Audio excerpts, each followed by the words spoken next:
everybody, welcome to Teensy Vintage. This is Teresa, and today we are working in my art journal. I'm working on a page that already has some stuff on it. As you can see, there's a couple stencils I used here, and I'm just playing with paint to see what colors will kind of go with it, because I want to incorporate what I already have into the piece I'm going to make.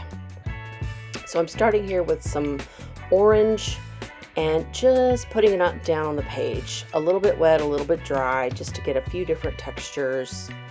And I'm going to keep the blue and yellow circles, like I said, because I'm going to use a large focal stencil to go over the top. So what I'm doing right now is just trying to get a colorful, interesting background on the paper. And now we're going to go in with some purple. I think that's a Dina Wakley paint. I will have all the materials and mediums that I use listed in the description. So if you're curious about any of that, go there. And if you don't see something, just, put it in the comments. I'm happy to answer. Just having fun here. It's messy. I'm just painting. I gotta be honest. Just painting on paper sometimes is really fun and soothing. I'm switching to an ink here because this color is one of my favorites. I'm pretty sure that's Mermaid Lagoon. And I'm just going in now to cover up the rest of the white spaces. And I like the ink. It's very easy to use, and it gives a watercolor kind of look as opposed to an acrylic kind of look. It's much more transparent. So now I've got the two mediums on the page, and it's a good contrast. And just going in there, getting all the little white spaces covered up with some blue ink, and I want to make sure everything is nice and dry before I go to my next step. And yeah, I like to dry the back of the page sometimes because it helps with that curling issue, but sometimes you just got to put a clip on there. This is a Diane Reevely journal, which I love. The paper in these journals is fantastic, but the paper does curl. So now I'm going in with some gesso, and I'm using a Princeton Catalyst Wedge. You could use an old credit card or any other piece of plastic just to get some gesso on the page. And now I'm using a little piece of that plastic weaving material. When you were a kid, you used to get some yarn and you would weave the yarn into these plastic pieces. Sometimes they'll come in different shapes and stuff. You can find them at the craft store very easily. But this is just to give some more interest to the page and some more of a different texture. And the more you use those little pieces, the grungier they get, and you get really unique marks out of them.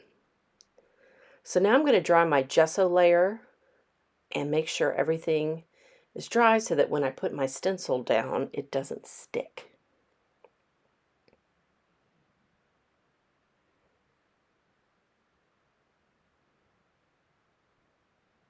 All right, everything is dry. So here's my stencil. I got this at Hobby Lobby a while ago for 34 cents. It was on clearance. How could I resist? It's a super cute typewriter with some leaves and dots. I'm going to use some low-tac tape to tape down the stencil to the page. I'm also figuring out which paint I want to use. I thought about using ink, but I wanted to use paint because I wanted the design to be very bold. So I'm going to go get some Payne's Gray acrylic, and that is what I'm going to use to put the stencil on the page. There we go. And you can see I've got my makeup sponges over there on the left. These are fabulous for pouncing, and you can use them multiple times. So once the first go dries, I usually just snip it off and use the sponge for my next project. You can get 3, sometimes even 4 uses out of these, and they'll last a long time, and they're really inexpensive. So that's just a little tip for you.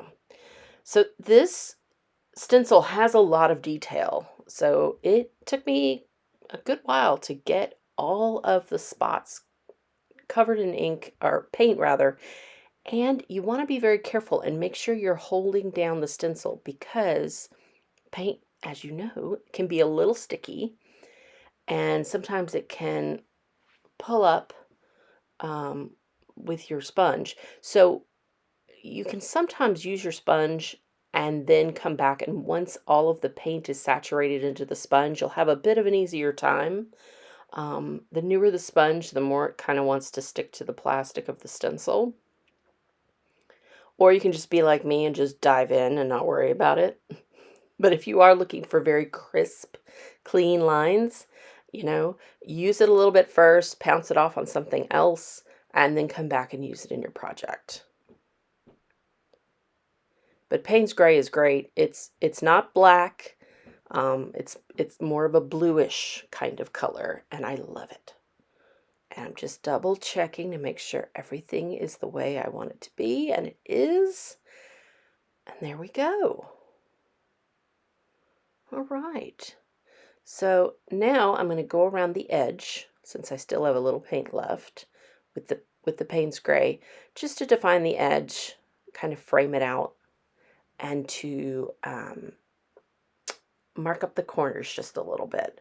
You know, the oh gosh, there's a filter on Instagram, or maybe it's not a filter, but you can kind of darken the corners of your image. It gives it kind of a I don't know, a gothy look. Well, I was kind of going for that here. Darkening up the corners and the edges just to kind of bring all the focus to the middle of the page, since my colors are so bright.